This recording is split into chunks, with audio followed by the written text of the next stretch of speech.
আসসালামু আলাইকুম প্রিয় শিক্ষার্থী, আজকে আমি বাংলাদেশের করবিধি চ্যাপ্টারের একটা বইয়ের ধারা মনে রাখার কৌশল আমরা একটা শিখতে চাই। তো মনে রাখবা যে এই বাংলাদেশের করবিধি বইতে যে কোনো অধ্যায়ের যদি কোনো থিওরি আমার লিখতে দেয়, তাহলে প্রথমে আমরা শুরু করব ধারা দিয়ে। অর্থাৎ এই যে আমাদের আয়কর অধ্যাদেশ আজকে হলো 2024-25, এই 24-25 অনুযায়ী আয়কর আইনের 2024-25-এর যদি বলে বেতন খাতে বা চাকরি হতে আয় সংক্রান্ত, তখন আমরা লিখব যে ধারা 32 থেকে 34-এ বর্ণিত আছে যে এইরকম। তাহলে এই যে ধারা মনে রাখার জন্য আমি একটা ছন্দ দিয়েছি, শ্যাব সিএফও। তো মনে রাখবা প্রথম যে এস, এই এস তে স্যালারি খাত, স্যালারি অর্থাৎ চাকরি খাতে আয়, এর ধারা হবে 32 থেকে 34। এবার পরে আছে এইচ, এইচ এর পূর্ণরূপ হলো house hold, H for house hold অর্থাৎ গৃহ সম্পত্তি খাতে আয়, এর ধারা সিরিয়াল অনুযায়ী 35 থেকে 39।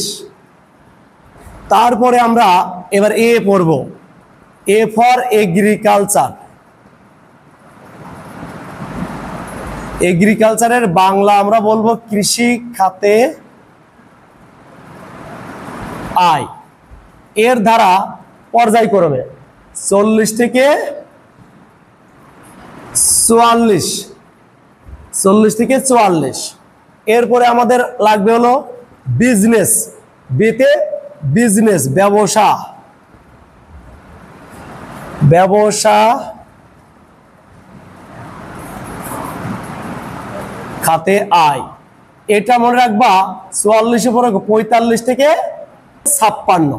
এটা মনে রাখবে এইভাবে, যেহেতু ব্যবসায় এর আয়তন বড় তাই এর ধারাও বেশি। এরপরে আমাদের লাগবে হলো সিতে ক্যাপিটাল গেইন, ক্যাপিটাল গেইন এর বাংলা অর্থ হলো মূলধনী লাভ খাতে আয়,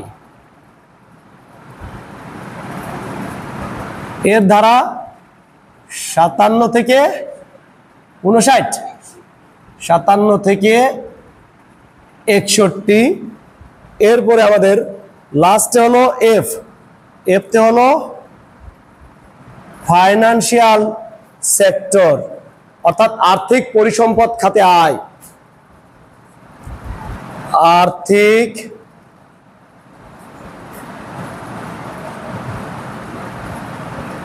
পরিসম্পদ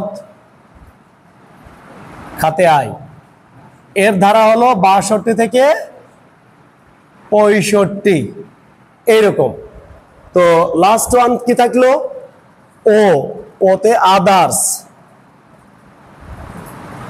আদার্স এর বাংলা অর্থ হলো অন্যান্য উৎস খাতে আয়, অন্যান্য উৎস খাতে আয় কত 66 থেকে 69। এই মোটামুটি আমরা একে বলা হবে ধারা মনে রাখার কৌশল।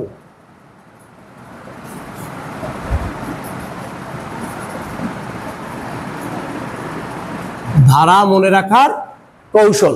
তো তোমাদের যে কোনো অধ্যায়ের অঙ্ক করতে গেলে আমাদেরকে এই ধারাগুলো লাগবে এবং এই ট্যাক্সে অনেকগুলো থিওরি আসবে। তো থিওরি যখনই লিখতে যাবা তখন এই ধারাটা দিয়ে লিখবা, তাহলে তুমি ভালো মার্কস পাবে, ইভেন ফুল মার্কস পাওয়ার সম্ভাবনা আছে। আর ধারা মনে রাখা কিন্তু খুব মানে কঠিন কিছু না, জাস্ট এই যে সিরিয়াল অনুযায়ী দেখো একদম সিকোয়েন্স মেইনটেইন আছে পর্যায়ক্রমে। তো এইভাবে তোমরা মনে রাখতে পারো শ্যাব সিএফও।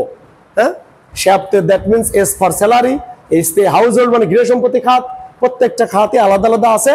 এইভাবে তোমরা ধারাগুলো লিখবা, তাহলে দেখবা পূর্ণ নম্বর পাবা। ধন্যবাদ সবাইকে।